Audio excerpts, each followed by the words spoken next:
If you like what you see here on the outside, you're gonna love what you'll see on the inside. Why do I like Hooters? Well, I will give you 2 reasons, the boobs and the hot wings. Hooters pioneered the concept of a breastaurant, and the idea is pretty simple. They only hire attractive women and then make them wear short, tight uniforms while serving food. But this raises some questions. How has Hooters managed to succeed despite decades of criticism, controversy, and lawsuits? How do they get away with violating employment and discrimination laws? And is it true that Hooters could now be facing mass closures and that the end of Hooters is near? Or perhaps most interestingly of all, why did Hooters start an airline? Yes, seriously. In this video, all of these questions and more will be answered as we take a journey through the bizarre history of Hooters, one of the most controversial restaurants ever. Oh, let me see. Yeah, how much tips did you make? 31, 32, $36,000.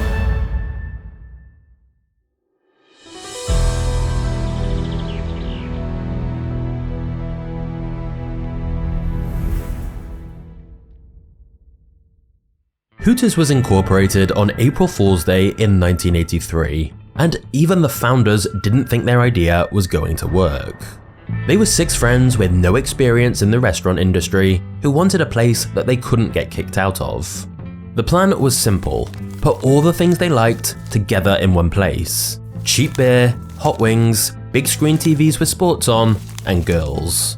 And that would be their unique selling point. They'd only hire young attractive women and make them wear tight revealing outfits while serving the food. Employees were required to sign a contract stating they agreed to wear the Hooters girl uniform and that their responsibility was to interact with and entertain the customers. As for the company name, Hooters claim it's a reference to the sound an owl makes, as they have an owl in their logo, but it's obviously a double entendre, and it's said they got the name from an old SNL sketch. And I believe it's derogatory to refer to a woman's breasts as boobs, jugs, Winnebagos, or golden bozos. And you should only refer to them as Hooters. The location of the first Hooters restaurant was Clearwater in Florida, and on October 4th, 1983, Hooters officially opened its doors for business. However, their chances of success looked slim. Every recent business in the area seemed to have failed, and the founders were so unprepared, they had to beg a friend to drive down and show them how to turn on their industrial kitchen equipment. To make matters worse, on their very first day, the founders thought they were going to get shut down. You see, even though they had applied for their alcohol license, the paperwork hadn't come through by their launch day, and that first day, 2 police officers showed up asking to see their alcohol license. It turns out though, they weren't real police officers. One of the founders just thought it would be funny to prank the other guys. But when they weren't busy pranking each other, the founders worked on advertising their new restaurant. Since they had a limited budget, they had to get creative. In fact, one of their very first marketing attempts was literally to rent a chicken suit and run around nearby streets trying to get attention. As silly as that sounds, a local newspaper wrote about it, so it actually did help introduce a few new people to Hooters. But their first big break was during the 1984 Super Bowl between the Raiders and Redskins. A star player for the Redskins, John Riggins, came to Hooters before the game for lunch, and then returned with his teammates after the game. Photographs of them at Hooters circulated in the papers, and Hooters doubled their sales almost immediately. That same year, the original owners sold expansion and franchise rights to a group of investors, who created Hooters of America. This new corporation was in charge of franchising, and over the next few years, they opened dozens more Hooters locations. Hooters then got another big breakthrough in July 1986. The first Hooters girl, Lynn Austin, became Playboy magazine's Playmate of the Month. And Playboy included an article all about Hooters, which was the perfect free promotion for them. So by 1991, Hooters had reached more than 50 restaurants and $100 million in revenue. Some people clearly loved the concept. but others absolutely hated it. And this would lead to all kinds of legal issues.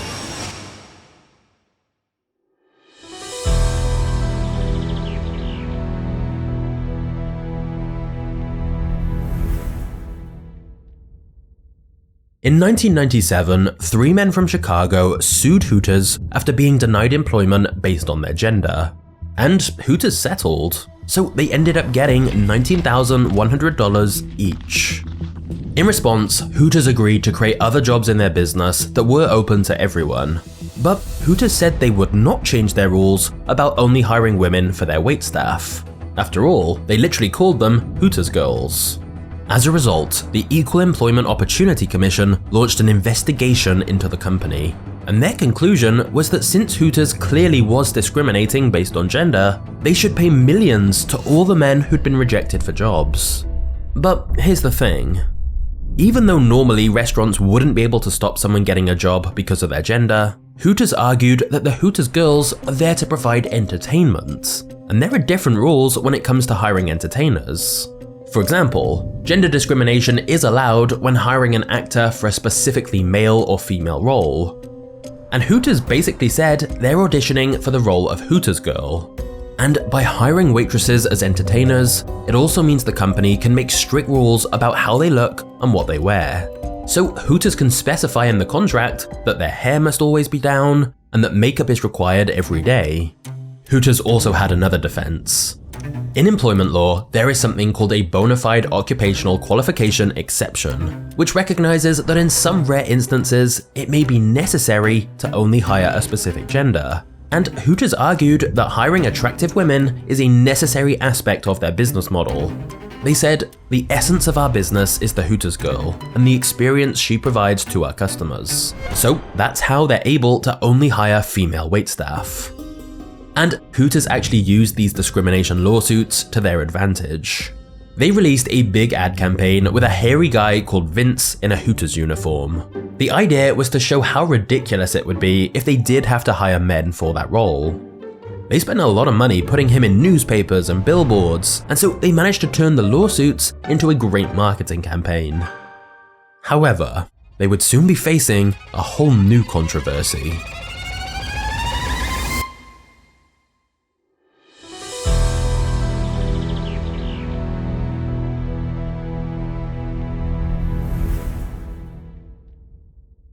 In April 2001, Hooters announced a contest for its employees. Whoever sold the most beer could win a brand new Toyota. It wasn't specified which Toyota, but either way, it sounded like a great prize.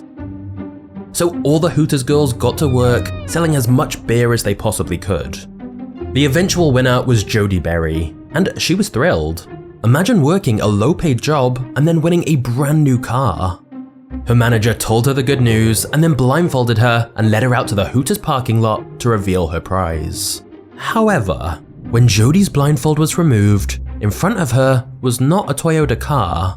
Instead on the ground was a toy Yoda, a small figurine of the popular Star Wars character. Her manager started laughing, but Jody did not laugh. She began to realize what had happened.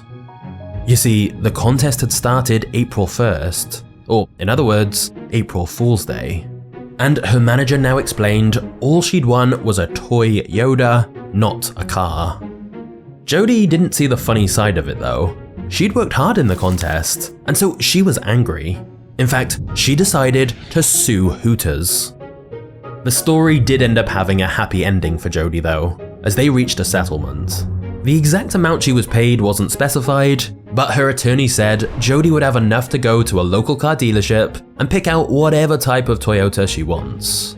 As for Hooters, despite paying out money in these various lawsuits, it wasn't a huge deal for them. Overall, their business was thriving, and they were expanding into even more international markets. And so, with their chicken wings selling so well, Hooters did what any logical restaurant would do. Start an airline. Wait, what?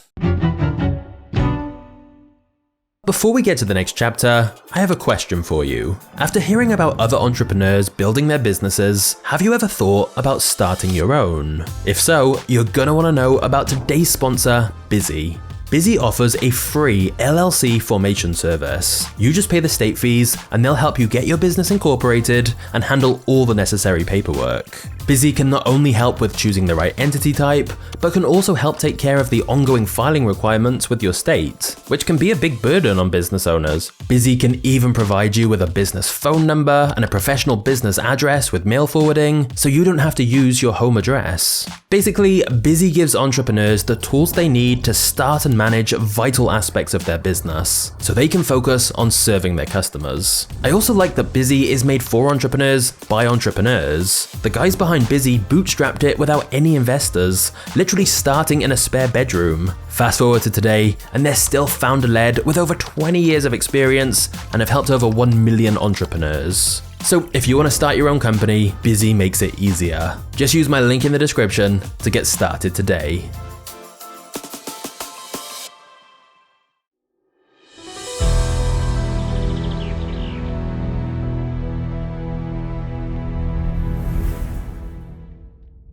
In 2003, Hooters had lots of cash and wanted to use that to expand their brand. So they purchased a small airline called Pace Airlines and rebranded it to Hooters Air. They decorated the planes with their orange Hooters branding, and they announced that on every flight there would be 2 local Hooters girls, plucked straight out of their restaurants. What would you tell people out there watching the show about flying Hooters Air? You should definitely do it. It's an experience like no other. By yourself? It's gonna be the most exciting time of your life. Contrary to what you might think, these were not the flight attendants, and they had no airline training. Instead, the Hooters girls' job on the plane was just to entertain passengers. So basically, midway through every flight, 2 Hooters girls, dressed in the distinctive skimpy Hooters uniform, would get up to sing songs, host trivia games, and sell Hooters merchandise.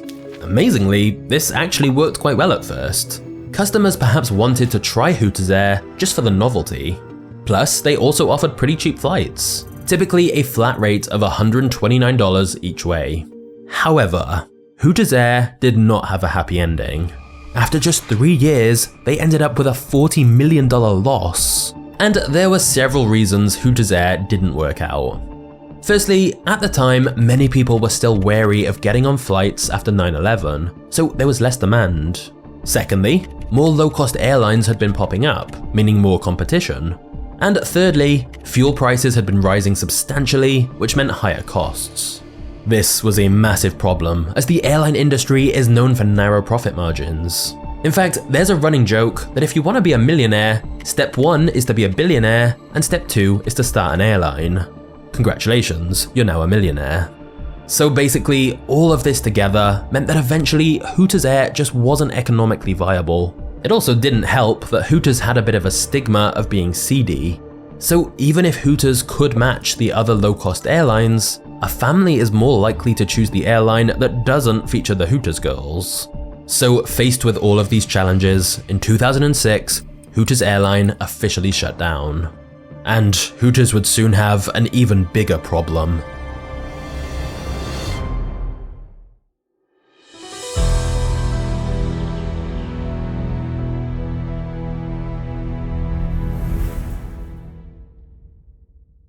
Hooters today has more than 420 stores in 29 countries around the world.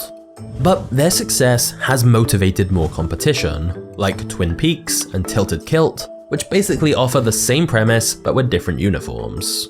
In fact, there was a lot of controversy when a former CEO of Hooters went to start a franchise at Twin Peaks, and Hooters then sued the company for stealing trade secrets. However, some people would say the Hooters concept is dying out. An article from Business Insider noted that Hooters has been on the decline for a while, and they suggested that could be because millennials are less interested in breasts than their elders. Now, I'll be honest, I'm not sure that's true. But either way, in response to the declining sales, in 2017, Hooters launched a spin-off called Hoots, with more reserved outfits designed to be more family-friendly. They also started focusing more on delivery for people embarrassed to go to their stores. Hooters acknowledged, "Many people wouldn't step foot in our restaurants, but they want our product." And a Hooters consultant added, "Now if your partner sees a charge for Hooters, you can just say it was delivered." The problem for Hooters is that many would say their food was never their real selling point. In fact, a lot of people think the food is overrated. To make matters worse, a study by the University of Tennessee found that working at Breastaurants, and yes, that really is what they call restaurants like Hooters, was damaging to women's mental health. They also found these employees experienced higher levels of anxiety and disorder eating. There have also been some serious accusations and lawsuits from Hooters staff themselves, including numerous cases of unwanted sexual advances from managers and claims of it being a toxic workplace. For example, one Hooters girl said she was told if she didn't lose weight within 30 days, she'd be fired. Hooters then faced even more backlash in 2021 when they made a change to their uniform and made it even smaller and skimpier. It went viral as Hooters girls posted it on social media, complaining it was so revealing. Although the company then backtracked, saying the employees could choose to still wear the old design if they preferred. But either way, clearly opinion on Hooters is going to be divided.